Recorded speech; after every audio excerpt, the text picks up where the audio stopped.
Bueno, ya estamos prácticamente en el último tramo, ¿sí? Y estos temas no son menos importantes, son un poco más sencillos, se podría decir, en lo que podríamos decir es porque principalmente son temas pues, puntuales, ¿sí? No es como lo que hemos visto en glomerulopatías, que podían variar muchas cosas, aquí no. Aquí resulta un poco más puntual, ¿sí? ¿Qué es una infección urinaria? Es la colonización de patógenos a nivel de lo que es el tracto urinario. Colonización más que todo de patógenos, en este caso. En cualquier parte del tracto urinario. Puede ser en la parte baja, ¿no es cierto? ¿A qué se refiere con la parte baja? Uretra y vejiga. Y en la parte alta, uréter y riñón. ¿Cierto? Entonces sí es cierto, ¿no? Colonización de cualquier parte del tracto urinario por microorganismos patógenos. ¿Deben haber gérmenes en la orina? No. No. La orina es un componente estéril. Nosotros no tendríamos por qué ver patógenos. Ahora, ¿desde dónde? Como les mencionaba, la uretra anterior hasta los riñones, incluyendo en los varones la próstata. En otras palabras, ¿una prostatitis se consideraría una infección urinaria? Claro. Sí. Usualmente por bacterias, pero no solamente pueden ser bacterias, ¿qué más pueden ser? Virus, hongos, virus, parásitos también, ¿cierto? Hay una elevada prevalencia y afecta a ambos sexos en cualquier rango de edad, ¿ya? Y puede darse a nivel comunitario y a nivel intra-hospitalario, especialmente en los pacientes que utilizan sondaje vesical, ¿cierto? Entonces, la etiología, ¿quién está en la cabeza? El cólico, ¿sí? Entonces, casi todos los casos de infección urinaria, de un 73 a un 80%, van a ser causados por Escherichia coli, ¿sí? Obviamente hay otros patógenos, ¿no? Proteus, Klebsiella, Enterococcus, que también tienen cierto rango de frecuencia, pero es muchísimo menor. Y es muchísimo más infrecuente, pues, que sea por estafilococos, ¿no? Por estreptococos, por pseudomonas, por estafilococo aureus o Corynebacterium uroplasma. Esto casi siempre lo vamos a encontrar en pacientes inmunodeprimidos, hospitalizados, ¿sí? Hongos y virus son muy, pero muy infrecuentes, ¿ya? Ahora, en las mujeres es más frecuente las infecciones microbianas. ¿Qué significa eso? Que pues las mujeres tenemos cierto rango, ¿no es cierto? Especialmente en los extremos de la edad, que podemos tener pues riesgo de hacer infecciones. En cambio, en los hombres no. Y si presenta un hombre una infección, ¿qué significa? Inmunosupresión, ¿no es cierto? Sí. ¿Qué más puede malformaciones congénitas, ¿sí? O sea, otros factores, ¿sí? En el hombre no es frecuente. ¿O ustedes alguna vez han pasado por infecciones urinarias? No. Que yo sepa, que recuerden ustedes, creo que no, ¿no es cierto? Y conforme han pasado los años, ¿sí?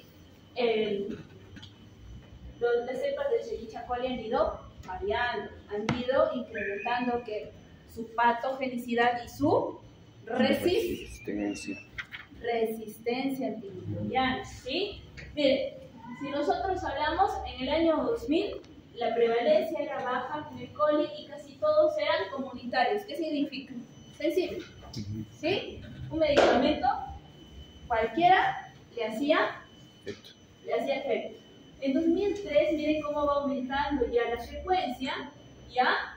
Y aquí, a partir ya del 2006, comenzamos a ver otros patógenos, ¿sí? Y miren, aparecen los BLEI. ¿Qué significan los BLEI?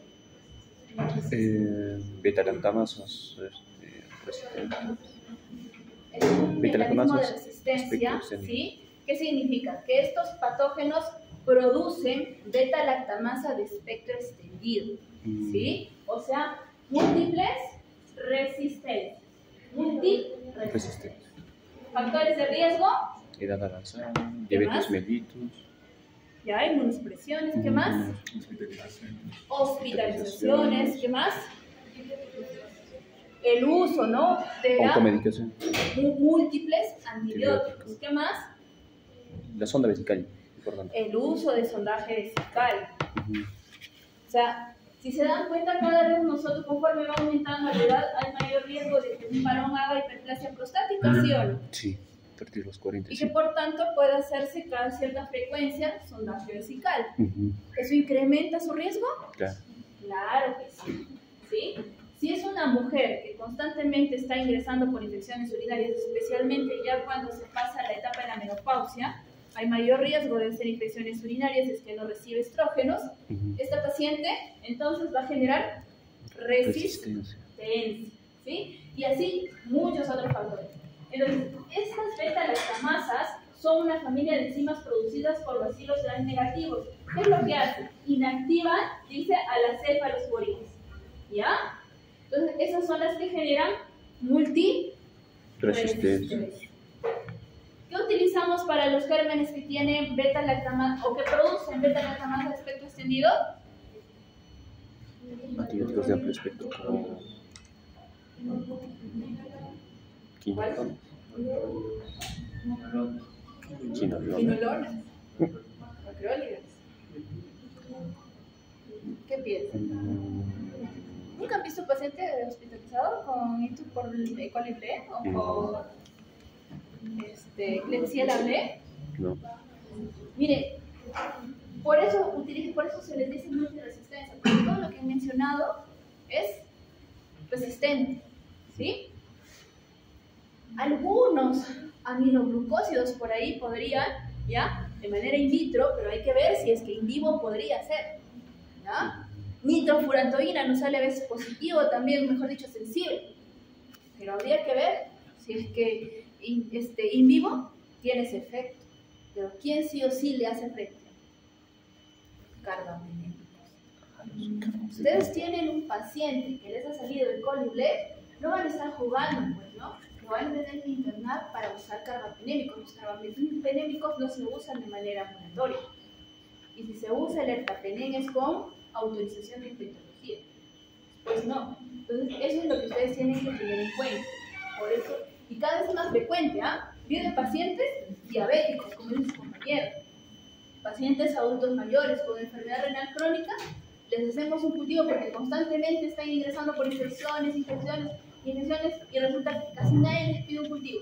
Les pedimos un cultivo E. coli. Entonces, eso ya es bastante frecuente. ¿Sí? Responsables, dicen, de más de 7 millones de visitas al médico. ¿Ya? 15% de los antibióticos prescritos son por infecciones urinarias. ¿Ya? Más de 100.000 internaciones al año y representa el 40% de las infecciones intrahospitalarias. Y el costo no calculado supera más de los 1.000 millones. Entonces, ¿es un problema de salud pública? Sí. La prevención, ¿no?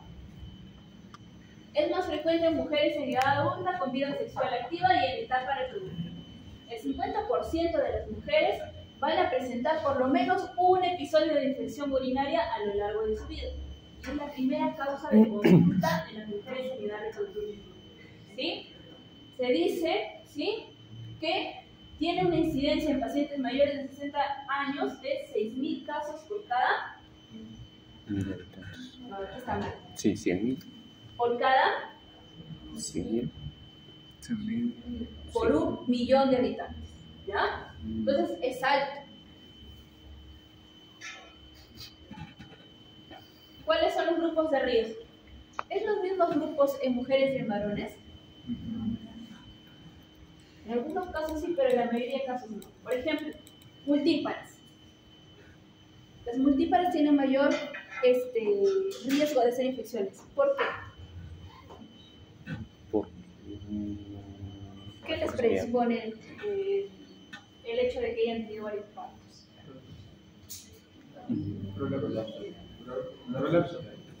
Exacto, por la debilidad del piso pélvico, ¿no es cierto? Va a generar cierta retención urinaria. Muy bien. ¿Las diabéticas? Por inmunodeficiencia. Aquí hay varios. Inmunosupresión, claro. ¿Ya? 1, el compromiso renal. 2. Luego, La inmunosupresión. inmunosupresión. Anemia. No, bueno, anemia. ¿Qué más? ¿Qué más? Puede generarles en ellas un problema a nivel vesical que se llama vejiga, las gestantes, ojo. Niñas escolares, ¿sí? Pacientes hospitalizadas y las malformaciones congénitas. Y en los varones, ¿por qué los mayores de 40? Por la próstata, hiperplasia. Muy bien. Hospitalizados, diabéticos y niños con malformaciones congénitas. ¿Sí? ¿Y cómo vamos a clasificar las infecciones urinarias? Hay varias maneras. Una es esta, ¿sí? Y hay que tener bastante cuidado cuando hablamos de infecciones urinarias complicadas o no complicadas. Pero ¿qué otra manera las podríamos clasificar? Topográficamente. Ya. Alta y baja. Alta y baja, muy bien. ¿Qué más? ¿Qué más? Por el tiempo. Por el aguda y tiempo, crónica. agudas y crónicas. Muy bien. Entonces, si nosotros decimos que una infección urinaria es complicada, ¿qué estamos queriendo decir? ¿En el varón será una infección complicada? Sí. Sí, porque Porque hemos no dicho es que poco no común. es lo frecuente. ¿Sí? Pueden haber otros factores asociados. ¿Ya? Cuando existen alteraciones estructurales y funcionales a nivel renal, ¿a qué nos referimos? A alteraciones Estructurales. ya, malformaciones, ¿qué estás diciendo? Sí. Ureter corto. Litos. ¿Qué tipo de litos?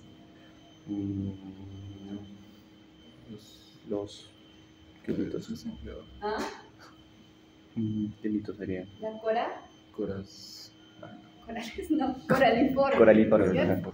Ajá. Y también cuando hablamos de funcionales nos referimos a enfermedad renal crónica, que hay un compromiso de la función renal y a los inmunosupresos.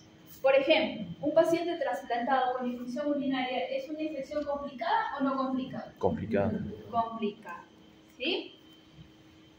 Una paciente diabética con infección urinaria, ¿es infección complicada o no complicada? Complicado. Complicada, ¿cierto? El resto son No complicados. ¿ok? Por su localización, decían sus compañeros, del tracto superior y del tracto inferior. Del tracto superior, pielonefritis. ¿Todas las pielonefritis son complicadas? A ver, No. claro. ¿No? Depende si cuenta con los criterios que hemos mencionado. ¿Cierto? Del tracto inferior, cistitis, prostatitis y uretritis. Muy bien. Y por su cronología, decía su compañero, agudas y crónicas. Agudas, menos de 15 días. 15 días. Y crónicas, Más de 15 más días. de 15 días, 3 episodios en el mismo año, un episodio por año durante 3 años consecutivos. ¿Sí? ¿Hasta ahí alguna pregunta? ¿No? No, claro. Ok. ¿Cómo se da la infección urinaria? Por 3 días. Ya. ¿Cuál es la más frecuente? Ascendente. La ascendente, ¿no? Y es la más frecuente, por general estudiamos. ¿Y la menos frecuente? Linfática. No, claro, linfática. O hematógena. Está adivinada. Linfática. Por lo general, sí, es muy raro que haya una hematógena, pero es mucho más raro una linfática. ¿Sí? O sea, y estas son opciones de casos o de pacientes pues, con ciertas situaciones. Por ejemplo, un paciente con septicemia, ¿no? Podríamos asumir que puede tratarse por la vía hematógena. y un caso de obstrucción, ¿no? Esto es mucho más raro todavía. En cambio, esta es la más frecuente, es lo que nosotros por lo general encontramos en la consulta, ¿sí? Viene una colonización inicial en la parte baja, ¿sí? Y posteriormente pues puede estar presentando una uretritis, ¿no es cierto? O una cistitis, en el caso de las mujeres, que es lo más frecuente. Y si no se trata adecuadamente o si no se toma en cuenta esta sintomatología, puede llegar a una pielonefritis. Listo. Y entonces, los patógenos que generan estas infecciones tienen algunos factores o propiedades de patogenicidad que les van a permitir, ¿sí?, que persista la infección. ¿Sí? Entonces, aquí nosotros, ¿qué tenemos? Adhesinas. Adhesinas. ¿Qué hacen las adhesinas? Adherencia e invasión. Tipo P, tipo S o tipo I. ¿Qué hacen? Adherencia e invasividad. ¿A qué se refiere eso? Eso dice ahí. Ajá, ¿A qué se refiere? que la bacteria o el patógeno se va a adherir y va a lograr la invasión, ¿no? En este caso del tracto urinario. Miren, ven estas cositas así, estas fibrillas como pelitos.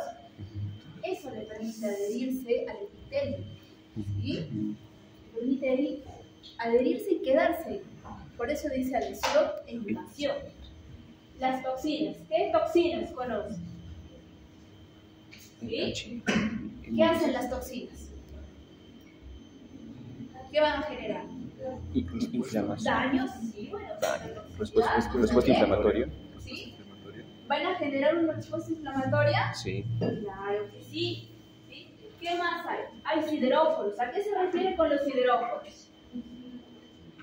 Hierro. Claro, se encarga de captar hierro. ¿Qué significa? La nutrición de la bacteria. ¿Sí? Y nosotros tenemos hierro, ¿cierto?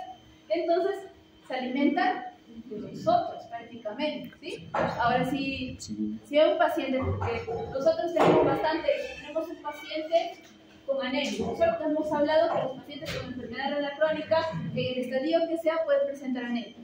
¿Y nosotros qué les damos para EPO y sulfato? ¿Sí? Entonces, si tienen ustedes un paciente con anemia y le da una infección urinaria, ¿deben continuar de hierro? No, suspender. Lo suspendemos, miren lo que hace.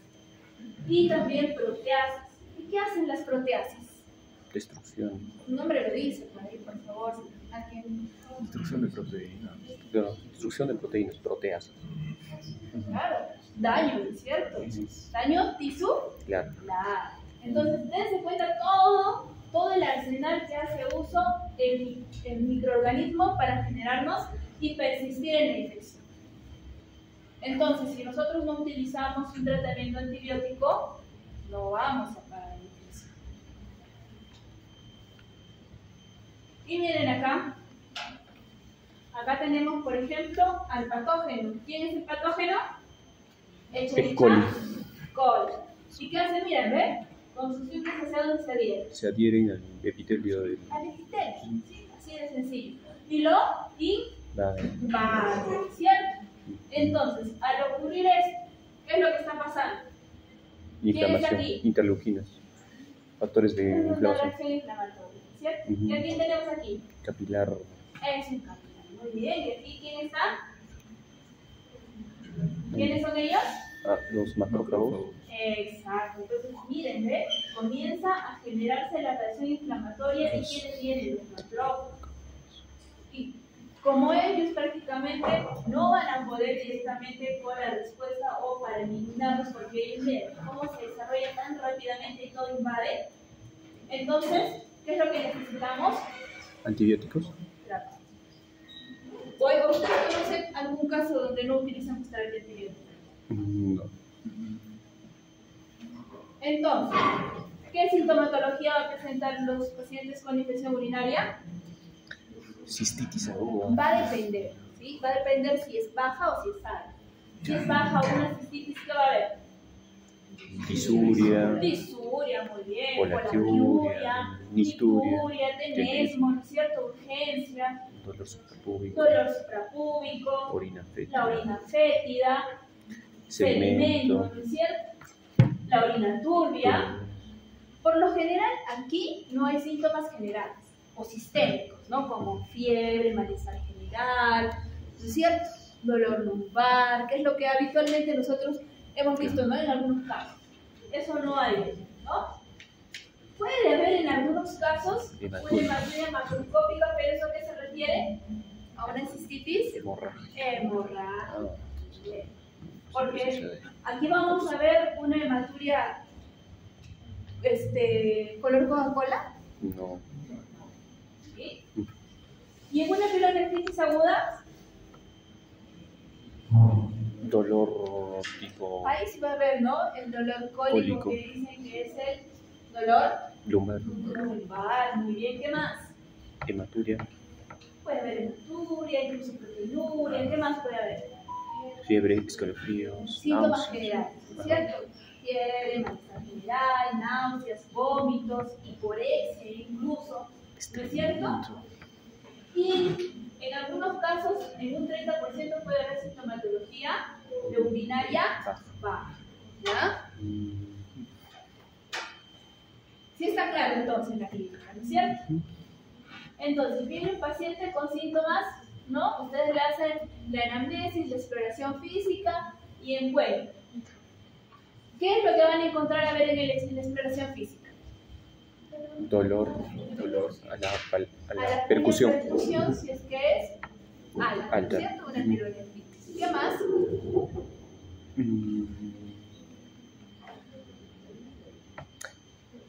¿Qué más van a buscar? Aparte del dolor. Los puntos renoureterales, ¿sí? A ver, ¿en qué ubicación la van a encontrar? A nivel de ligamento inguinal. ¿Ya? Borde exterior del recto anterior. ¿Ya? Tercio.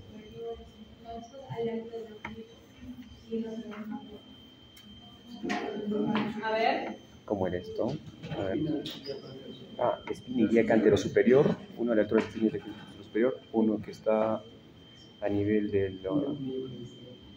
Claro, es del... A ver. De la inaguicular hasta la espina ilíaca anterosuperior. O también hace referencia también al borde externo del recto anterior. Ajá, solo que... creo que justo sí, creo que es mío. Ya no lo he traído. Justo he sacado el mismo chile. A ver. Plumón. ¿Plumón no es? Ya no hay plumón. ¿No tenemos un plumoncito? Sí, o en la pizarra no se puede. en la pizarra no se puede. A ver, imaginémonos que tenemos aquí, este es el abdomen de nuestro paciente, ¿sí? Ya. Y más o menos, a ver, a esta altura, de este puntito, está su ombligo. ¿El superior dónde lo ubico? Esto es el reborde costal, ¿no es cierto? Y acá está la espina ilíaca. ¿Dónde lo busco? El superior a nivel del reborde costal inferior, borde del reborde costal inferior con el borde del recto anterior, borde externo del recto anterior. Borde externo del recto anterior, ¿cierto? Dice superior. El medio. A nivel umbilical, altura del umbilical. Umbilical con. Ya. ¿Y el inferior? Tacto. Por tacto, ¿cierto? Eso no lo vamos a poder ubicar muy claramente, ni en todos los pacientes, ¿no es cierto? Muy bien. Entonces, eso es lo que nosotros tenemos que hacer. Ahora hay que ver que realmente se haga, ¿sí? Pero eso es lo ideal. Nosotros con eso estamos hablando de exploración física. Ahora, ya tengo yo mi anamnesis, mi examen clínico, que me dice que es una infección urinaria. ¿Qué le pido? Obviamente, examen general de la orina. Urinario, su examen de orina completo, para poder evidenciar qué.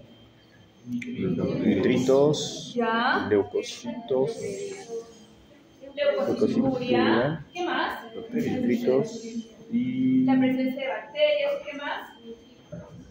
Nitritos ya están. ¿Qué más? Eso es en el cultivo. ¿Qué es lo que voy a buscar? El examen de orina. Glóbulos rojos, digamos, es a nivel alto. ¿Ah? ¿Biocitos van a encontrar? Sí. ¿O es normal encontrar biocitos? No, no es normal. No. Claro, biocitos. ¿Y la estrés leucocitaria? Positivo. ¿Cómo va a estar? Es elevado. Tiene que ser positivo, ¿no? Muy bien. Entonces, eso es lo que yo tengo que buscar. Tira, te activa con leucocito esteroide. ¿Qué más? Miren, pueden haber falsos positivos y pueden haber falsos negativos. ¿Ya? ¿En quiénes se van a dar falsos negativos? Embarazo. En gestantes, en quienes tienen dieta baja de nitritos, gérmenes y el uso de urea. ¿Y los falsos positivos? Contaminación marginal, presencia de eosinófilos o agentes oxidantes, ¿no? Por ejemplo, mi paciente está tomando vitamina C. ¿Hay posibilidad de que me den falsos positivos? ¿Sí? Nitritos y leucocitos negativos en 25% de posibles ictus con clínica. O sea, ¿quién manda? La clínica. ¿Sí? Ahora, ya le hice los exámenes y me salió positivo la leucocitoesterasa, me salió positivo la leucocituria, todo lo que hemos mencionado. ¿Qué le pido? Puro cultivo. Puro cultivo. ¿Y cuándo digo que es positivo? Mayor de 100 unidades formadoras en mujeres. Exacto. Miren que en mujeres el valor es muchísimo más bajo. Exacto. ¿Ya? Y en los varones tienen que ser más de 1000 unidades formadoras de colonias, igual que el sondaje vesical. ¿Sí? Muy bien. ¿A todos los pacientes les pido urocultivo? No. ¿No? No necesariamente. ¿No? Por ejemplo, si es una cistitis no complicada, no hay factores de riesgo, posiblemente podría prescindir. ¿Ya?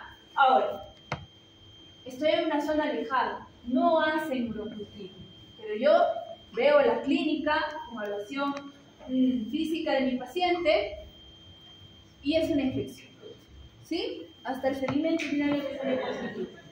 ¿Le puede empezar tratamiento antibiótico empírico? Sí. Sí, ¿cierto? ¿Qué más? ¿En quiénes sí les tenemos que pedir urocultivo? Ictus complicadas, en que ya le haya dado, por ejemplo, aquí le di el tratamiento empírico y no funciona. Entonces, le tengo que pedir, sí o sí, urocultivo. Y en casos de hielo, nefritis. Muy bien. ¿Qué más? Urocultivo ahora posterior, o sea, ya no solamente previo al tratamiento, sino también adicionalmente posterior al tratamiento. ¿En quiénes? Mujeres embarazadas. En gestantes, en ictus recurrentes, en anomalías anatómicas, alteraciones inexplicadas en el sedimento, en varones y en pielonefritis aguda. ¿Sí? ¿Han visto ustedes las citas reactivas? Cuando nosotros hacíamos bioquímica, nos traían esos frasquitos y teníamos que tomar nuestra muestra de orina para que pintáramos y viéramos, ¿no es cierto? Pintábamos, qué colorcito salía, porque varía, ¿no es cierto? Y de acuerdo al colorcito, nosotros podemos decir cuál está positivo, ¿cierto? Entonces, eso nosotros también, si no tenemos el examen de orina completo, podemos hacer con la tira reactiva. Y sí tiene una especificidad de más o menos, miren, un 90%. ¿Qué significa? Que la mayoría de casos que nos van a salir son positivos. Exactamente, positivos son positivos. Y los que nos salgan negativos son negativos. Muy bien. Pueden haber falsos positivos o negativos, ¿no? Pero eso ya es lo poco común. Entonces, son útiles en casos de síntomas aislados, ya que la positividad de leucocitos apoya al diagnóstico. ¿Sí? Y ahora tenemos, miren, nosotros hacemos la tira de nitritos y de esterasa leucocitaria. Si los dos son positivos, tenemos que pedir urocultivo. Si los dos son negativos, tenemos que pedir y vuelve a quedar judicial. Si el nitrito es positivo y la esterasa leucocitaria negativa, alta probabilidad de hito y justificado dar tratamiento. Si los nitritos son negativos y la esterasa es positivo, ¿qué hacemos? Indicar o no cultivo. Mira, ahí tenemos que ver, ¿qué hemos dicho? ¿Quién manda? Clínica. La clínica. Si nuestro paciente tiene síntomas de infección urinaria, ¿sí? Si gusta, le pides urocultivo, pero si tiene síntomas, va a considerarlo prácticamente como una infección urinaria. Si no hay síntomas, esto es simplemente una hallazgo, ¿cierto? Si los dos son negativos, baja probabilidad.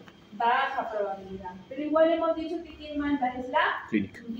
Ahora, de estos dos, ¿quién es el que tiene mayor sensibilidad? ¿Nitritos? Los nitritos. ¿Sí? ¿Qué más? Ya tenemos nuestra evaluación clínica y física, nos ha dicho que es una infección urinaria. Hemos hecho el examen de orina, ¿sí? Tira reactiva y hemos también hecho el urocultivo. Nos ha salido positivo. ¿Qué hacemos? ¿Qué damos? ¿Ya? Antibióticos.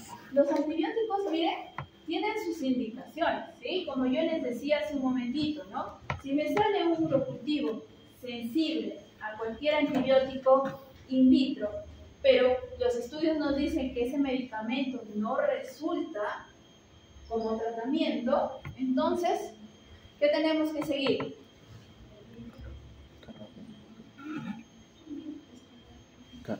Aparte del cultivo, entonces, también antibiograma. ¿Ya? ¿Y qué más? ¿Cómo sería? ¿Qué más tendríamos que ver?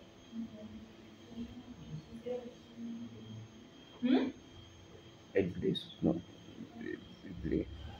Cada antibiótico, ¿sí?, tiene un porcentaje de resistencia para ciertos gérmenes, independientemente del antibiograma que se le haga al paciente, ¿sí? Entonces, si yo sé que si yo utilizo ciprofloxacin, aunque me salga sensible en el antibiograma de una E. coli ble, ¿lo utilizo?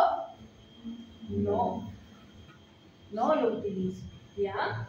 Entonces, miren, estos es como que van escalando, ¿sí? Nitrofurantoína, vía oral, lo podemos utilizar, fosfomicina, pero es cistitis no complicada. Si tenemos una pielonefritis, ojo con cuidado, ¿sí? Y el coli ble casi siempre nos genera pielonefritis. Entonces, yo por eso les decía, ¿no? Si sale positivo, no necesariamente lo voy a usar y me voy directamente a carbapenem, ¿sí? Si tenemos aparte de cistitis no complicada, también puede estar asociada a una pielonefritis, ya no me voy a ir por nitroprofosfomicina, ¿por cuál? Amoxicilina con clavulana. Sí. Si es una pielonefritis no complicada, puedo utilizar cefuroxim, ¿no? Ahora, si es una pielonefritis no complicada y es paciente, ¿sí?, sensible, ciprofloxacin. ¿Qué significa eso? Que nunca hemos utilizado un antibiótico en ese paciente, ¿sí? ¿Qué más podemos utilizar? Cefalosporinas, ¿sí? Pero ya estos son endovenosos, ¿sí? Entonces, miren, de acuerdo al grado y al nivel de su infección, ustedes pueden escoger su tratamiento. Y en las pielonefritis agudas, ¿qué es lo que tenemos que hacer? ¿Lo manejamos de manera ambulatoria? No. Dice, a veces, ¿por qué hay uno hasta nueva hora? ¿Qué hay en la pielonefritis? Nitrito. Náuseas, Vómitos. ¿Sí? Tenemos que, después que el paciente ya nos está tolerando, iniciar con una dieta blanda, abundante de líquidos, sin irritantes y obviamente reposo absoluto. ¿Ya?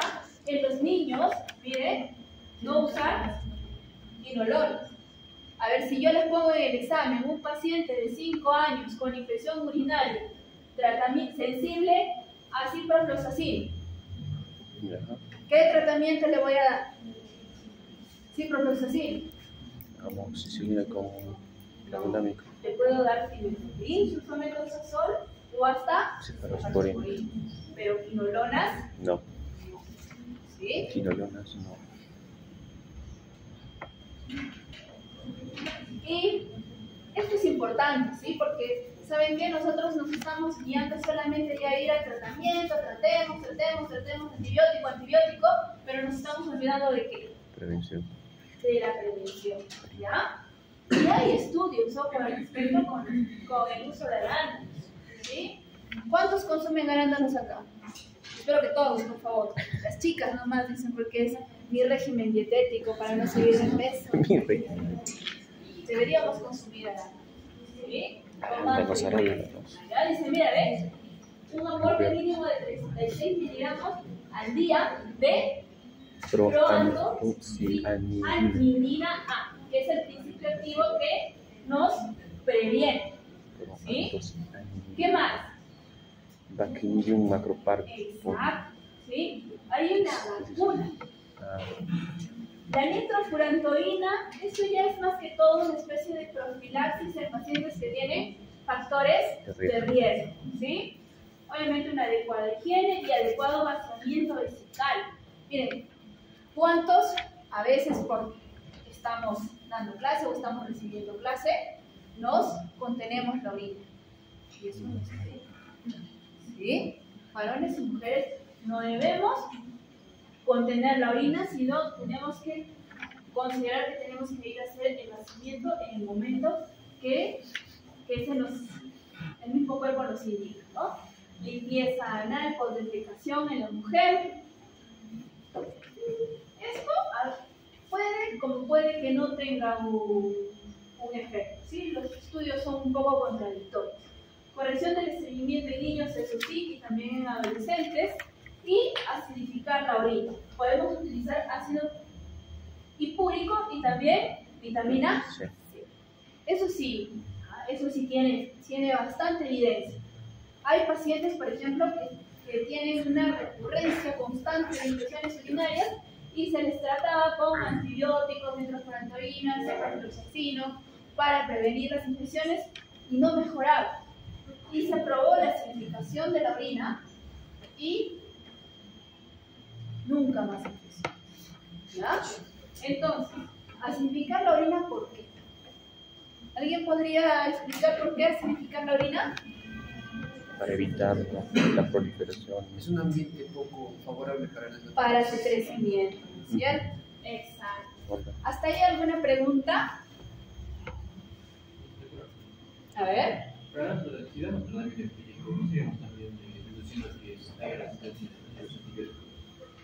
Para que tengas tratamiento empírico, uno, tienes que tener ciertos factores, ¿sí? Por ejemplo, tienes un paciente que tiene síntomas fuertes de pielonefritis. Vas a esperar los 5 días que salga tu urocultivo, le tomas un urocultivo, como decía ahí, ¿no es cierto? Pero sí le tienes que empezar tratamiento empírico.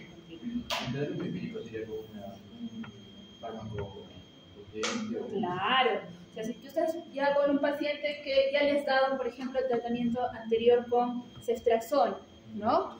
Con ciprofloxacino, con diferentes familias de antibióticos, amikacin, ¿qué te queda ahí? ¿Qué le empezarías?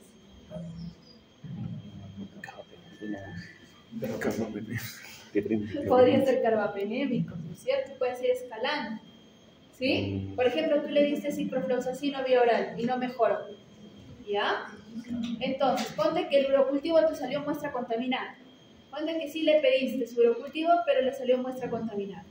Le vuelves a pedir un nuevo urocultivo y ya le inicias, exacto, intrahospitalario con ceftriaxona, ¿sí? Entonces sale a los 3, 4, 5 días el resultado del urocultivo y lo rotas según el urocultivo. O si no, no sale todavía, son 3 días y no mejora, más bien al paciente lo ves más séptico. Rotas, pues, ¿sí? Te puedes ir a una cefalosporina tal vez, no sé, de tercera, cuarta generación, qué sé yo, o te vas a, como dice su compañero, carbapenémicos, ¿sí?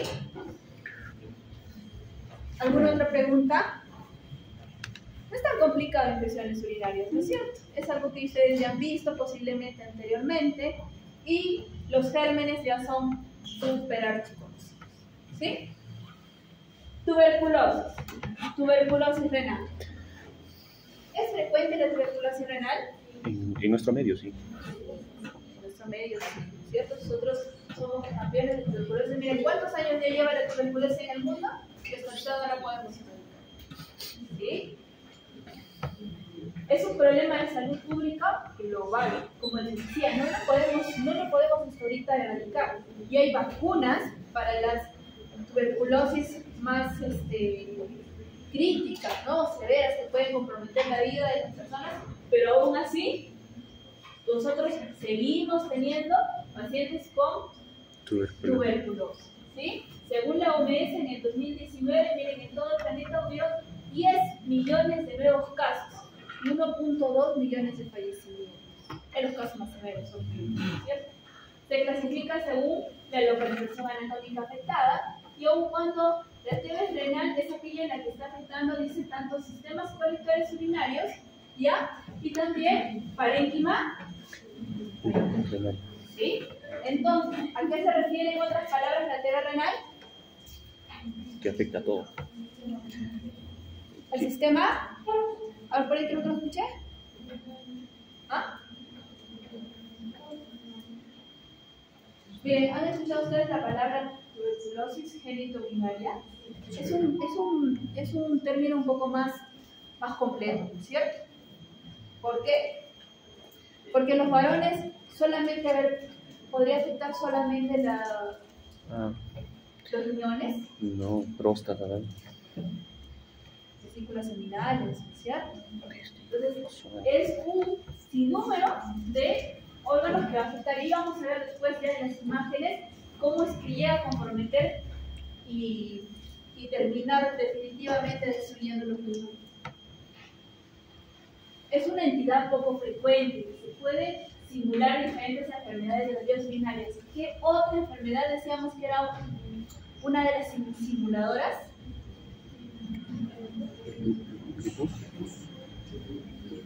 Lupus. Pero el lupus es no infecciosa, ¿no es cierto?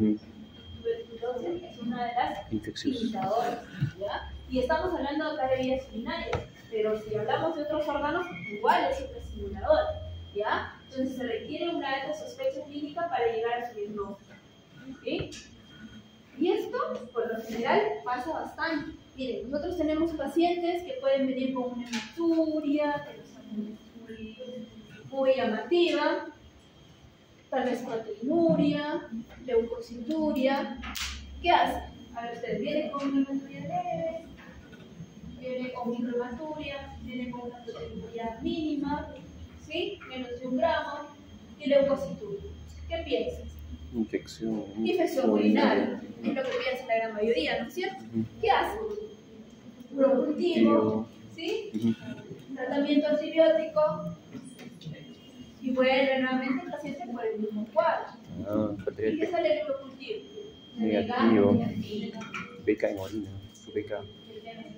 Exacto, pero eso tienes que sospecharlo. Pero es porque estás en la clase, si no, lo hubieras seguido viviendo, ¿no es cierto? Claro. Es lo que nos pasa con bastante frecuencia. Ojo, no es algo para admirarse, pero es algo que pasa con bastante frecuencia. Un paciente que siempre viene por el mismo cuadro, nunca tiene un beca. ¿Sí? Entonces, se evita el tratamiento acorde a la condición clínica y así se evita la pérdida de la función renal. Entonces, es una de las primeras formas más comunes de tuberculosis extrapulmonar a largo del periodo asintomático y que va a evolucionar posteriormente ¿a qué? A una enfermedad renal crónica. Y puede diseminarse, miren, rápidamente a genitales. Por eso yo les decía, ¿cuál es el término más completo? Tuberculosis genitourinaria.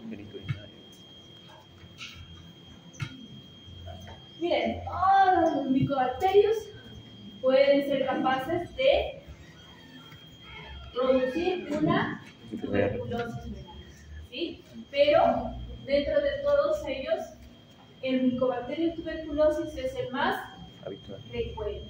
¿Sí? Y miren, ¿dónde se puede ubicar? pleural, ganglionar, intestinal, genitourinaria, inicio, claro. Un tercio de la población mundial es portadora de la tuberculosis. ¿Nosotros seremos portadores? Sí. Y más aún nosotros vamos a los hospitales todos los días. Ustedes, por ejemplo, no sé, ¿no? Porque ahora nos hemos acostumbrado a usar esas mascaritas tan delgaditas, ¿no es cierto? Cuando yo era alumna, a nosotros nos daban en el departamento de medicina de los hospitales, nos daban las mascarillas de esas N95. ¿Ya? Y siempre nos metían eso en la cabeza, que nosotros éramos, pues, campeones en tuberculosis. ¿Ya? Yo no sé, por ejemplo, cuántos casos tal vez habrán ustedes escuchado, no sé, tal vez ya no haya o acá no haya muchos, ¿no? Tal vez en mi tierra es un poquito más frecuente, pero siempre aparecía alguien que salía positivo. ¿Ya? Yo me acuerdo en mi internado, por ejemplo, no en mi grupo, pero en otro grupo de internos salieron 3. Imagínense que tienen que separarlos de su internado. Recibir el tratamiento específico, ¿ya? Igual pasa con los alumnos.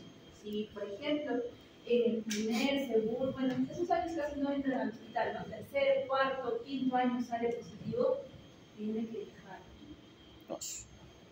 Y luego retomar.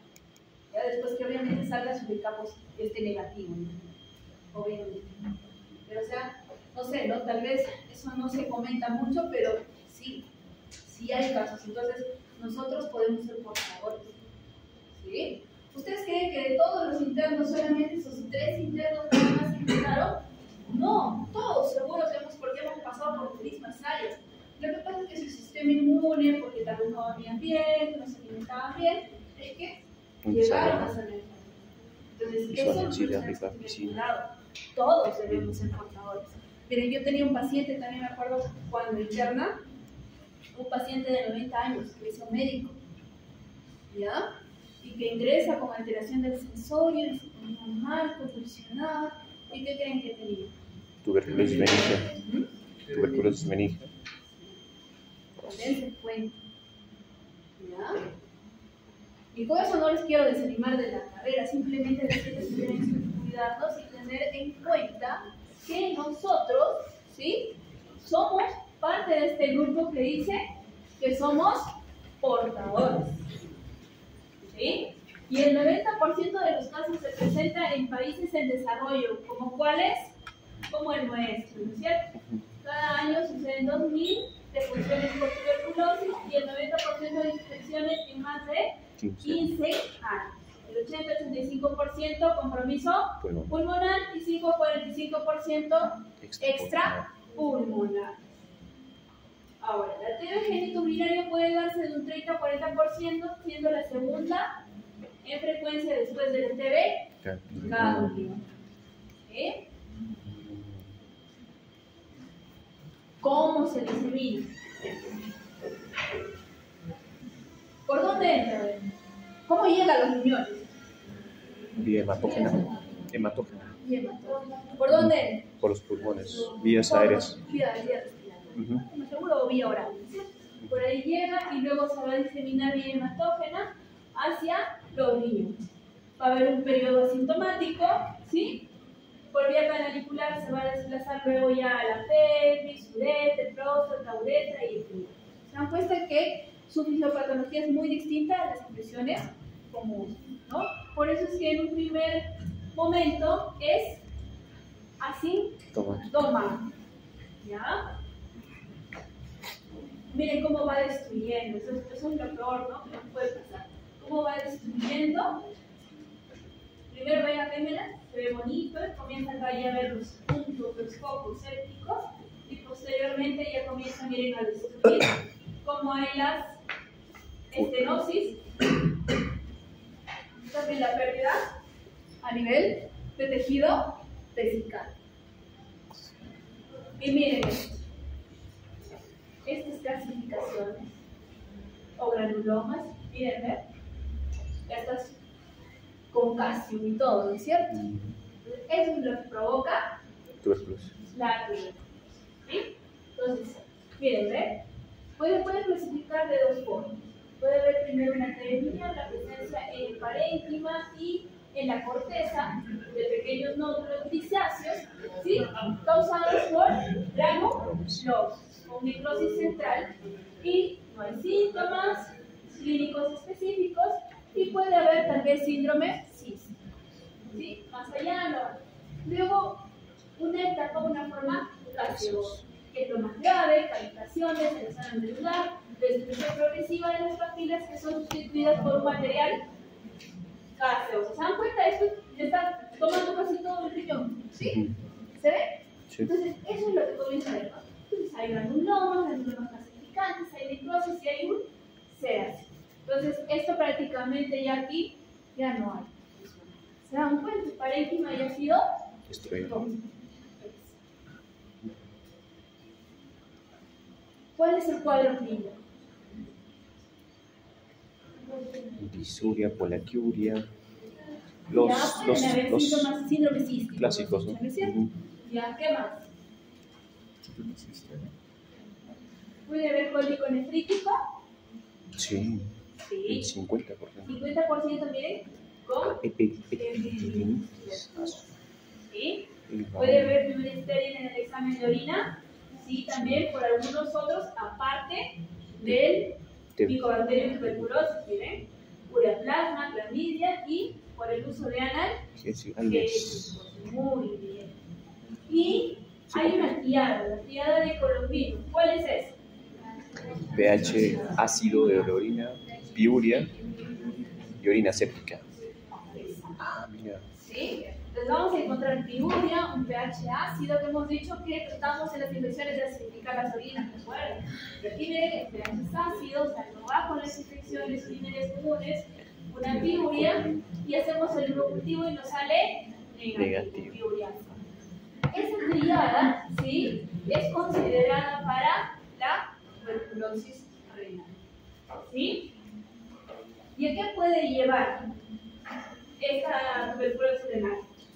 Hay insuficiencia renal, formación de líquidos renales también, sobreinfección con otros gérmenes y hipertensión en caso de riñón más. Ahí vamos a ver a qué se refiere eso.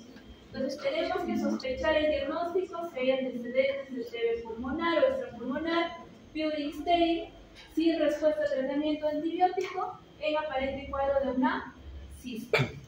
¿Sí? En otras palabras, si viene un paciente y tiene síntomas como síndrome cístico y ustedes ya le han dado antibiótico, no mejora, aparentemente hay una resistencia, ¿qué es lo que ustedes tienen que preguntar? Antecedentes de tuberculosis. ¿En el paciente o en su familia, entorno?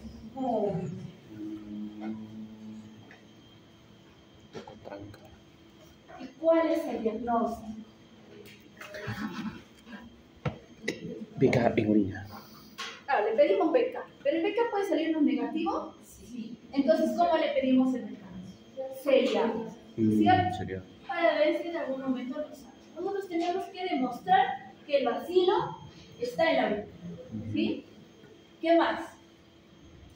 ¿Dónde se hace el cultivo? En medio del Lowenstein. En medio del Lowenstein. Lo que permite el crecimiento y por tanto, pues, obviamente, la posibilidad de que nos dé positivo. Obviamente que es un crecimiento lento, ¿sí? Se necesita más o menos 3 a 8 semanas para que salga el cultivo positivo, ¿ya? Y se debe hacer de 3 a 6 cultivos con la primera misión matutina. Es cierto, o sea, no es que se toma un cultivo y ya le salió positivo, qué bueno. No, bueno fuera, se toman varias muestras, ¿sí? Y todavía, pues, como el paciente le dice, ¿por qué otra vez? No, si la doctora no me ha hecho una. No, es que salió mal, le dicen así, ¿no? Por favor, traiga mañana otra muestra. ¿Ya? Y así le dicen, qué raro, el paciente lo quiere, a veces ya ni quiere ir. Pero nosotros ya sabemos por qué, pero seguro que se van a decir, no, es que te han dicho que mi muestra no estaba bien, dejó varias muestras ahí yo, ¿cómo es posible que no salgan bien resultados? Es que demora. ¿Sí? Pero sí, y en una de esas le va a salir. ¿Verdad?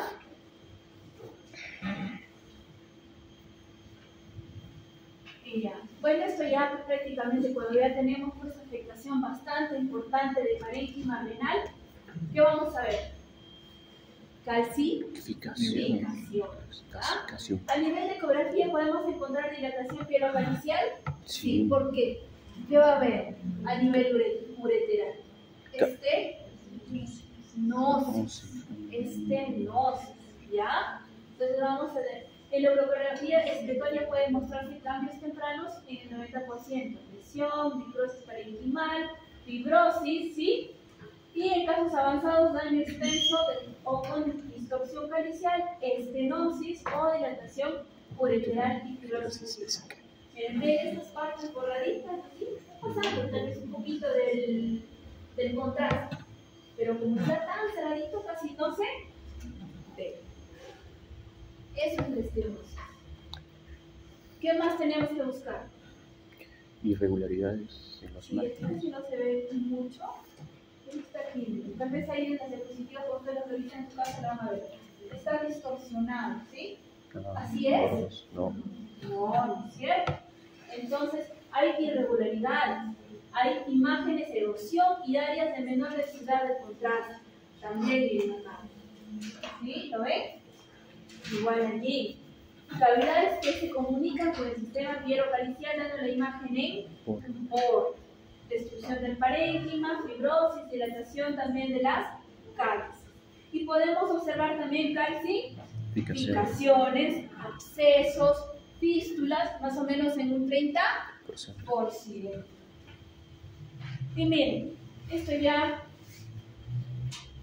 cuando ya es lo que hemos mencionado, ¿no? Hay un compromiso importante a nivel renal, ¿qué es lo que sigue? ¿Sería una nefrectomía? Antes se hacía con bastante frecuencia, ojo, suficiente fijada en tuberculosis renal y pasada a paciente en nefrectomía. Obviamente esto ya es en un paciente ya cadavérico, pero vean la comparación de este riñón con el otro que está totalmente. ¿Sí? Entonces, ¿qué es el riñón más? Porque dice riñón más retraído, repleto de calcio y del aspecto de vacío, ¿cierto? Riñón mástico. Clasificación total del riñón y del uréter correspondiente. Las clasificaciones pueden extenderse incluso hasta la suprarrenal o al mesén. Miren, por eso es que, como les decía yo, una de las indicaciones será nefrectomía. ¿Sí? Pueden haber también ulceraciones del parénquima que pueden acompañarse de cavitaciones de una o de varias de las papilas. Diagnóstico. Entonces, como ya mencionamos, ¿qué es lo que le vamos a pedir para hacer el diagnóstico? Beca en orina, seriado. Beca en orina, seriado. ¿Qué más? Urocultivo, Lowenstein. ¿Qué más? Biopsia. Biopsia. Ecografía, ya para ver el parénquima. Tomografía. Con uretrocistol, ¿no? Para poder ver cómo están los uréteres. Muy bien. Pero biopsia. Falta. Pero. ¿Les hacemos biopsia? No. Vamos a mostrar anatomía patológica. Sí, ¿no es cierto? Entonces, vamos a ver, como dicen ustedes en las imágenes, voy a ver estenosis de la vía excretora. Le voy a poner contrastes de su compañero. Los cálices, ¿sí? Originando ¿qué cosa? Imágenes en bolas. La pelvis queda reducida, el uréter con lesiones con estenosis segmentarias, la vejiga donde se ven también irregularidades focales de la mucosa en las fases iniciales y luego la reducción o retracción de la vejiga en las formas más avanzadas. ¿Sí? ¿Y qué tratamiento le vamos a dar? Mira, para la tuberculosis, HRPE, isoniazida, rifampicina, piramicilamida y etambutol. Mire, dependiendo del grado de afectación del nuevo mundial, que pueden haber grados severos de afectación y que puede llevar incluso a ¿Cómo era? ¿Te acuerdas? Era un año, ¿no? Hay algunos casos que van a requerir manejo médico, como dice su compañero, y ella estaba diciendo isoniazida, rifampicina, ¿no es cierto? Piracinamida, todo el tratamiento del esquema. Tuberculosis. Pero es para manejo bien, cuando todavía no hay una afectación muy grande, ¿sí? Pero si ya está, pues, todo tomado en los riñones, que es nefrectomía, ¿sí? Para salvar la vida de nuestro paciente. Y obviamente, ¿en qué consiste el tratamiento médico? Isoniazida, rifampicina, piracinamida, etambutol, ¿sí? ¿Esto por cuánto tiempo se tiene que dar? Sí. Un año. Un año. Miliar. Extrapulmonar, exacto. ¿Cuánto se tiene que dar? 4 meses de... 9, 10 meses, ¿cierto? Ajá. Obviamente, 2 y luego 10. 2 10. Exacto, ¿sí? 2 Tiene que ir valorando. ¿Quién valora eso?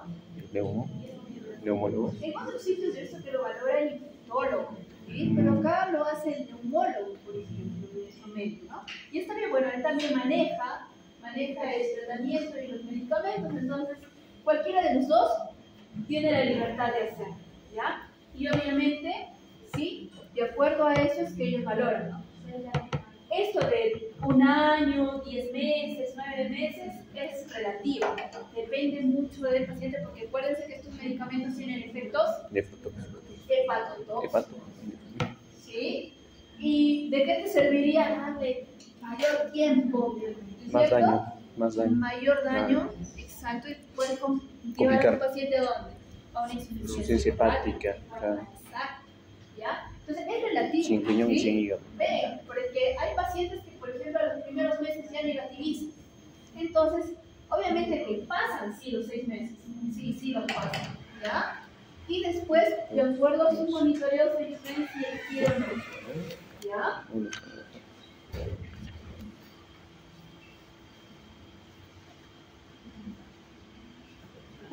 ¿Todos van a responder al esquema 1 que conocemos? No. Hay resistencia, ¿sí? Entonces, hay otros medicamentos de segunda línea que se van a utilizar. Obviamente aquí sí el tiempo de tratamiento es muchísimo mayor, se puede pasar incluso un año, ¿ya? Pero estos no son los casos habituales. Y en el caso más extremo, que le dan todos estos medicamentos, incluso algunos de manera endovenosa, ¿sí? ¿A dónde tiene que ir? Quirúrgico, nefrectomía. Quirúrgico, porque no está respondiendo, ¿no es cierto? No. ¿Cómo es el pronóstico? Si lo detectamos a tiempo, como decía el compañero, no, yo sospecho y le pido un BK inmediatamente, ¿no es cierto? Lo detecta a tiempo, le da tratamiento oportuno, pronóstico, bueno, ¿sí? Pero si hay complicaciones, ya no están, ¿no es cierto? Porque si ya queda como una insuficiencia renal terminal, ¿qué significa? Que está en diálisis, hidrourefritis, colifrosis y también infertilidad, porque hemos dicho que se disemina hacia dónde? Puro genital. ¿Hasta ahí alguna pregunta?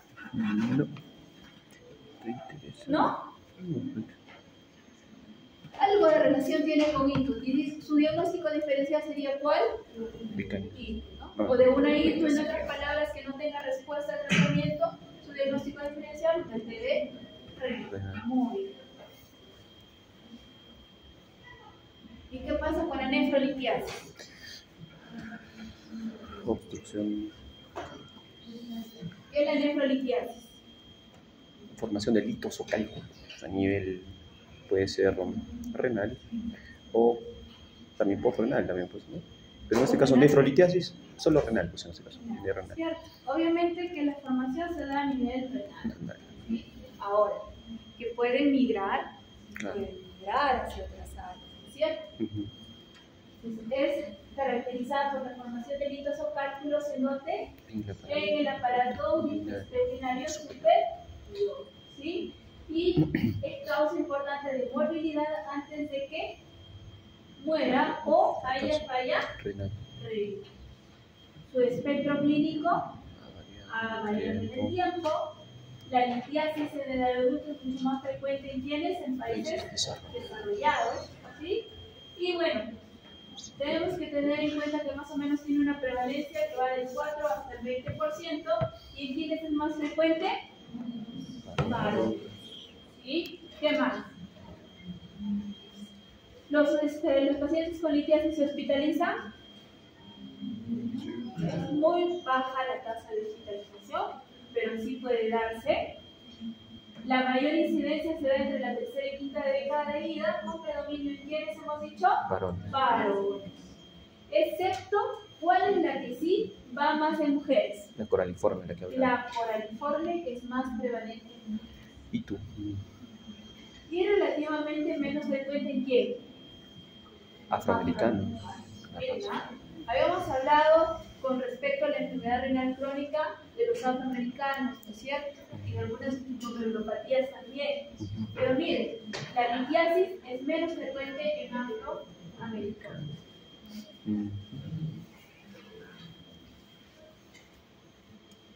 Entonces, ya hemos dicho, más frecuente en varones, ¿qué más? Incidencia. Pueden haber factores intrínsecos del paciente, factores hereditarios o familiares. Sí. ¿Ya? Hay un defecto poligénico y tiene una penetrancia parcial. ¿Y los extrínsecos cuáles van a ser? Clima. ¿Qué climas? Cálido. La ingesta de agua. ¿La mucha ingesta o la baja ingesta? La baja ingesta. La baja ingesta. ¿Y la dieta? También. Hiperproteica, por ejemplo. Hiperproteica, ¿qué más? Grasas, carbohidratos, no. ¿Qué más? Fosfatos. También fosfatos. Porque hay clase de fosfatos. Sí. Calcio. Puede ser demasiado, ¿sí? O exceso de calcio también baja en calcio como un factor de riesgo. ¿Qué más? ¿Qué más? Proteínas, está bien, ácido úrico, como ustedes han mencionado. Carnes rojas. Proteínas, ácido úricos. ¿Qué más? ¿Qué otros factores de riesgo hay? Obesidad, hipertensión arterial. ¿Qué más? Dieta. Exacto. Hiperproteica, ¿ya? Climas calurosos. La alta ingesta de sal también, climas calurosos, ¿sí? Historia familiar, anomalías anatómicas, infecciones por gérmenes, ureolíticos, eso es para litiasis, coraliforme. Coraliforme. Ojo, eso es pregunta de examen, ¿ah? Medicamentos.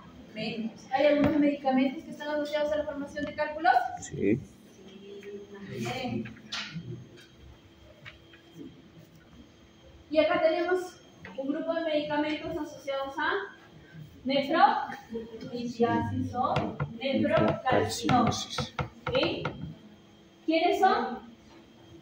Calcio, piedras de calcio, vitamina D, diuréticos de asa, glucocorticoides, antiácidos, teofilina, acetazolamina, antibióticos.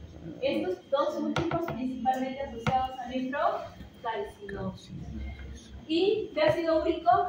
Salicilatos, ácidos úricos, salicilatos, muy bien. Probenecid también. Y miren, alopurinol, ¿se dan cuenta? Miren, nosotros, ¿para qué utilizamos el alopurinol? Para la gota, la hiperglicemia, ¿no es cierto? Para bajar los niveles de ácido úrico. Y miren, factor de riesgo para formar ácido úrico. ¿Sí? Medicamentos que pueden precipitarse también, dice otros que son dianterenos, aciclovir, indinavir, ¿sí? retroviral. Y otros factores, ¿no es cierto? Hereditarios ya hablamos, los alimentarios también. Miren, desequilibrios vitamínicos, carencias de vitamina A pueden producir queratinización del endotelio, dietas carentes de vitaminas A y dosis elevadas de vitamina D. Los fármacos, algunos ya los mencionamos, por fosfatos o carbonatos y algunos también destinados a combatir ¿quiénes?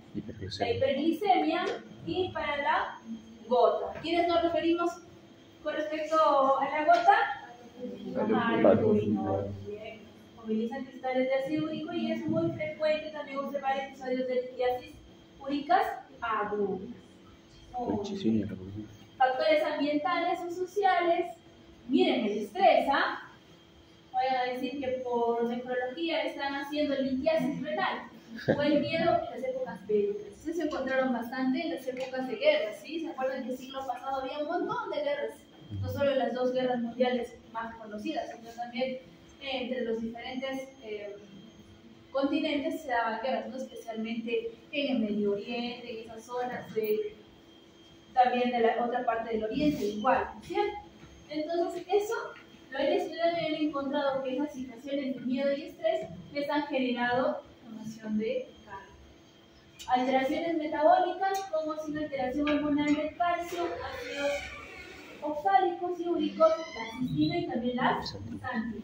Y miren, el hipertiroidismo. ¿Produce qué cosa? Incremento de calcio. Incremento de calcio y fósforo en la orina y alteran también el equilibrio coloidal y la siguiente formación de sales precipitadas. ¿Y quiénes son estos los cálculos de estrubita? La litiasis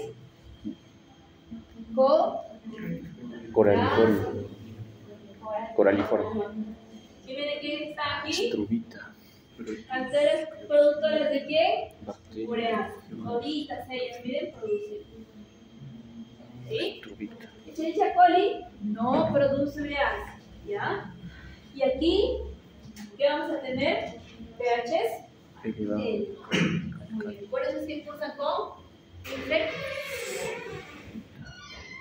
Y bueno, acá tenemos algunas características químicas de los cálculos. Y miren, de verdad se parecen piedras, ¿no es cierto? Sí. Las piedras.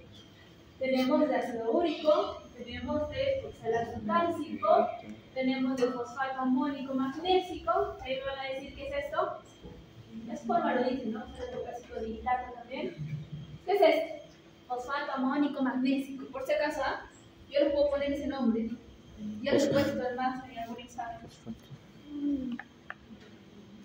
Y estas son las nomenclaturas, ¿no? Tipos oxalatos, tipos fosfatos, tipos purinas y tipo cistinas. Y estos son las nomenclaturas químicas. Y acá yo les estaba diciendo, nada, les decía nada. Estrubita. Igual que coraliforme. Y bueno, pues también tenemos cubiertas. Una cosa es la formación del calcio, otra cosa es la cubierta, ¿no es cierto? Cubiertas oxálicas, cubiertas de fosfato, úrica y también de calcio, ¿sí? En las oxálicas, ¿qué alimentos son ricos en oxalatos?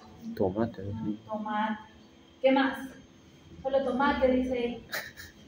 O disminución de cítricos, magnesio y vitamina B6. ¿Sí? Cubierta de fosfato también por variaciones del pH. Variaciones del pH o también era la urea. Y de cubierta úrica, ¿por qué? Proteínas, hiperproteínas. ¿No es cierto? ¿Qué más? Ácido úrico también. Y la cubierta cálcica aumenta la absorción de quién? Calcio. De calcio. Y hay una limitación elevada o movilización de quién? Del calcio óseo. Muy bien. Y miren, acá tenemos el contenido de los cálculos. ¿Tienes 75% de calcio, oxalato de calcio, fosfato de calcio, urato de calcio? Miren que van casi juntos, ¿ah? 15% estrubita. ¿Cómo se llamaba? Fosfato de amonio. Magnesio. A ver, fosfato de amonio. 6% ácido úrico. 2% cistitina. Ahora las he hecho aprender y no ha venido ninguna pregunta. Estrubita. Todavía. Etiopatogenia. Los cálculos son estructuras cristalinas incluidas en una matriz orgánica que tienen origen multifactorial. Lo acabamos de ver, ¿no es cierto? Y se aceptan 4 etapas litogénicas. ¿Cuáles son? Nucleación, agregación, crecimiento y la aplicación del cálculo. ¿Sí? Entonces, dicen que los cálculos están formados por sustancias o material que habitualmente excretamos por la orina, ¿sí? Y entonces, ¿qué es lo que pasa? Como hay bastante cantidad, es una manera de sobresaturación, y ¿qué es lo que lleva eso? A la formación de cristales, ¿sí? Entonces, si estamos diciendo que son materiales que habitualmente nosotros excretamos por la orina y hay una sobresaturación, ¿qué está significando eso? Que hay un desbalance, ¿no es cierto? ¿Entre quiénes? Entre los factores que nos van a ayudar a ¿qué? A promover y a inhibir. A promover y otros a inhibir la formación de cálculos. Tiene que haber un equilibrio. ¿Se acuerdan que nosotros hablábamos en homeostasis, ¿no es cierto? Al inicio del curso, que todo tiene que mantener un equilibrio, ¿no es cierto? Pero ¿qué pasa si los factores promotores de formación de cálculos aumentan y los factores inhibidores disminuyen? Se van a formar cálculos. ¿No es cierto? ¿Te das cuenta que todo desequilibrio lleva enfermedad o lleva problemas de salud? ¿Cierto? ¿Quiénes son los factores promotores? Aumento en la concentración del soluto, variaciones en... Aumento de la concentración del soluto. ¿Qué significa? Que estamos consumiendo mayor cantidad de esas sustancias, ¿cierto? Que vamos a precipitar. ¿Qué más? Variaciones del pH urinario. Nuestro pH, ¿cómo se va a poner? Ácido, ¿no? Y formación también de cuerpos estables. ¿Y cuáles son los inhibidores entonces? Citrato, pirofosfato, magnesio. ¿Cuántos toman magnesio? ¿Saben cuánto de magnesio consumen? Su magnesol. Proteína de tambor, miren. Y calcio.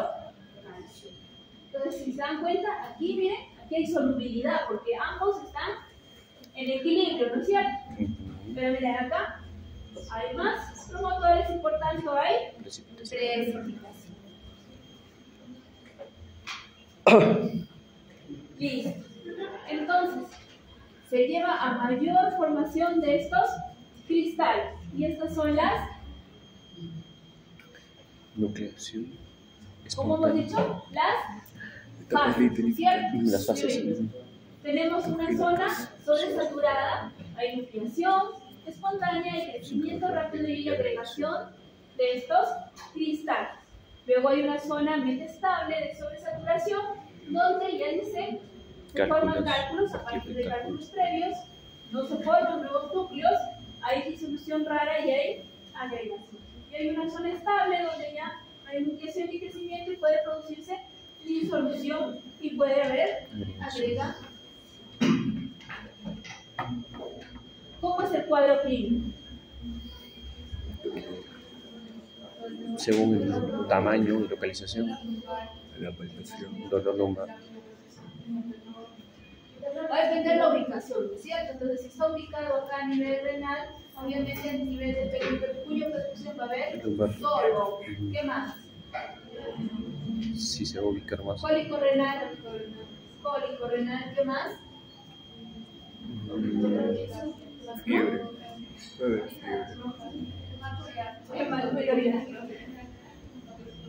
Ya. Entonces se va a relacionar con la presencia y tamaño y localización de los cálculos. Entonces, se forman, sabemos ya en las papilas, ¿no es cierto? Y obviamente van a ir ascendiendo o descendiendo por el sistema excretor.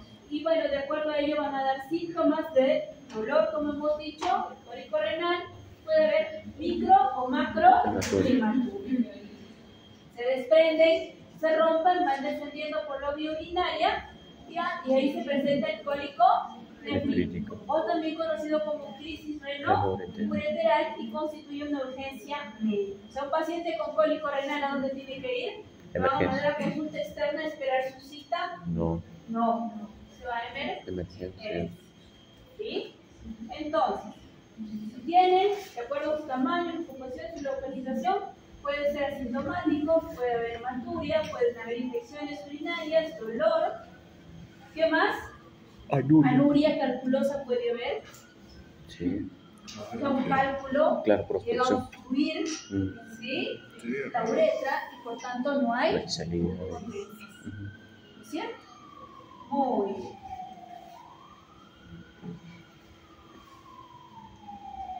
Entonces, ¿qué hay? dolor, hematuria, infección del tracto urinario. ¿Y tú? Muy bien. Anormalidades Urinarias asintomáticas. ¿A qué se refiere eso? Puede haber una hematuria microscópica o una peritoneal microscópica o una epididymis. ¿No es cierto? Muy bien. ¿Qué más? Interrupción de la... ¿Anuria? Claro, anuria. Anuria, ¿cierto? Entonces, miren, va a depender entonces, de acuerdo a la localización, El tamaño del... al tamaño y a la composición, no. Falta uno. ¿a qué más? Tamaño, localización y... Hay uno más. Hay uno más. ¿A qué más? Estamos diciendo. Sí.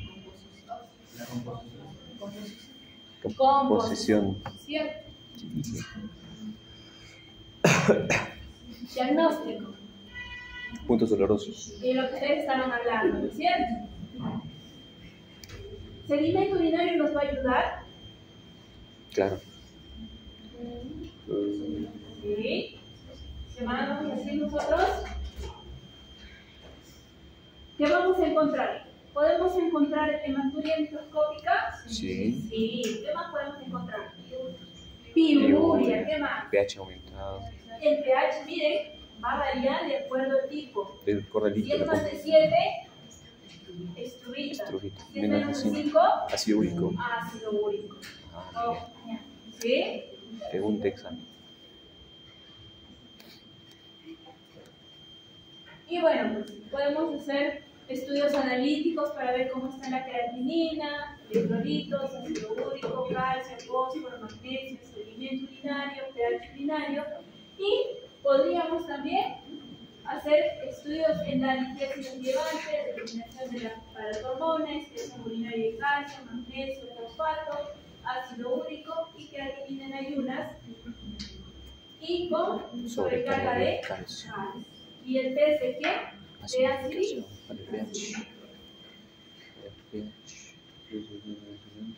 Casi siempre, miren, cuando nosotros hacemos la evaluación o la valoración de esos componentes, no todos se hacen también en orina, que sería lo ideal, ¿cierto? Pero casi en cierto porcentaje, diremos en un 50%, nos pueden salir normales, ¿sí? ¿Por qué?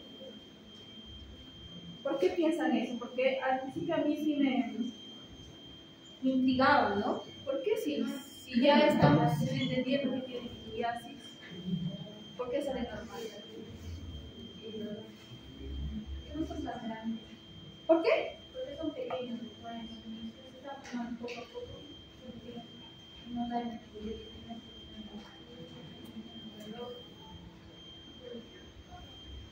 Más fuerte, no te escuché. No se escucha. ¿Por qué me decías? Porque los cálculos son pequeños, me decías. ¿O qué preguntado? Estoy improvisando. No, yo decía, o sea, no todos estos estudios, ¿ya? Nosotros los podemos hacer en orina, ¿sí? Porque no lo tenemos, los reactivos, a eso me refería. Claro. Pero cuando lo logramos hacer, a veces nos salen normales, en más o menos un 50%, ¿no? ¿Por qué? Por el tiempo. ¿Por qué creo? ¿Ya? Y es que eso no lo hacemos de inicio, sería lo ideal hacerlo de inicio, tal vez ahí sí nos encontramos, sino que ya los hacemos cuando les hablamos al paciente, y el paciente averigua, ¿no es cierto? Consigue el dinero para hacerlo, pero ya mientras tanto, ¿qué empezamos? Antibiótico. No, la dieta, ¿no es claro, cierto? dieta. Posiblemente yo considero que eso podría ser, porque me salen normales a veces. ¿Por qué? ¿Ya? Pero sí es bueno evaluar esto, ¿sí? Calcio, ácido úrico, magnesio, oxalato, citrato, cistina, hasta fosfato, ¿sí? Nosotros tenemos que valorar y estos son los valores normales que debemos de tener en 24 horas, ¿sí? ¿Y estudios de imagen nos van a servir? Claro. Bastante, ¿sí? porque nos van a permitir identificar al litio, ¿no es cierto? ¿Qué vamos a utilizar? ¿Radiografía de abdomen? Sí. Ya no, pero antes se utilizaba, miren la sensibilidad especial. ¿Ecografía? Sí. Ecografía, sí. Y tiene una sensibilidad del 85% y mide su especificidad. 100%. ¿Qué significa? Alto para sí. Pielografía intravenosa, 90% de sensibilidad, pero que no es superior a la ecografía. ¿Sí? Y la TAC, eso sí, ¿cierto? La tomografía sí, pero sí contraste. Y miren, acá vemos, ¿no? Aquí ven, estos blanquitos. Ahí está. Litos. ¿Cómo hacemos el tratamiento? Sintomático. De la crisis tiene que ser sintomático, ¿no es cierto? Analgésico. Y no le vas a dar pues una pastillita, ¿no es cierto? El dolor es intenso, viene vomitando, nauseoso, le pones endovenoso, ¿no es cierto? ¿Y qué le vas a poner? Tramadol, diclofenaco, algo fuerte, ¿no es cierto? Lo que tengas a la mano. Y adicionalmente le puedes dar espasmolíticos, ¿sí? Local, antieméticos para ayudarle y pueda también eliminarlo con más. Tratamiento expulsivo, bastante líquido. ¿No? Le podemos decir que el paciente no tolera vía oral, ¿qué cosa? Endovenoso. ¿Sí? Y lo habitual, ¿no? La dieta. Para los de naturaleza cálcica, disminución del sodio, diuréticos específicos y la litiasis úrica baja en purinas, ¿no es cierto? Podemos alcalinizar la orina y alopurinol. Litiasis infecciosa, antibióticos específicos. Exacto, inhibidores de la ureasa. ¿De qué estamos hablando acá? ¿De qué litiasis? Coralifor. Litiasis sistémica. Dieta baja en metionina, alcalinización también de la orina y de penicilina. Tenemos que tener en cuenta una cosa, acá hablamos de alcalinización y hace un ratito en IPRO hablábamos de acidificación. ¿Qué nos puede decir eso? Que tal vez si acá alcalinizamos tenemos riesgo de hacer